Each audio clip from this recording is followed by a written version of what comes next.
जमिनीवर वाहत्या साधारणपणे डिसेंबर ते जानेवारीच्या दरम्यान व्हायला लागते. आणि काय शिकला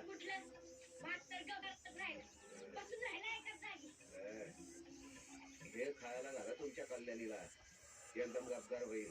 पण ती काही खात नाही ना. या कंपल्सरी घालते कोणता मी सडकवण्याला काय लागत नाही. हाय काय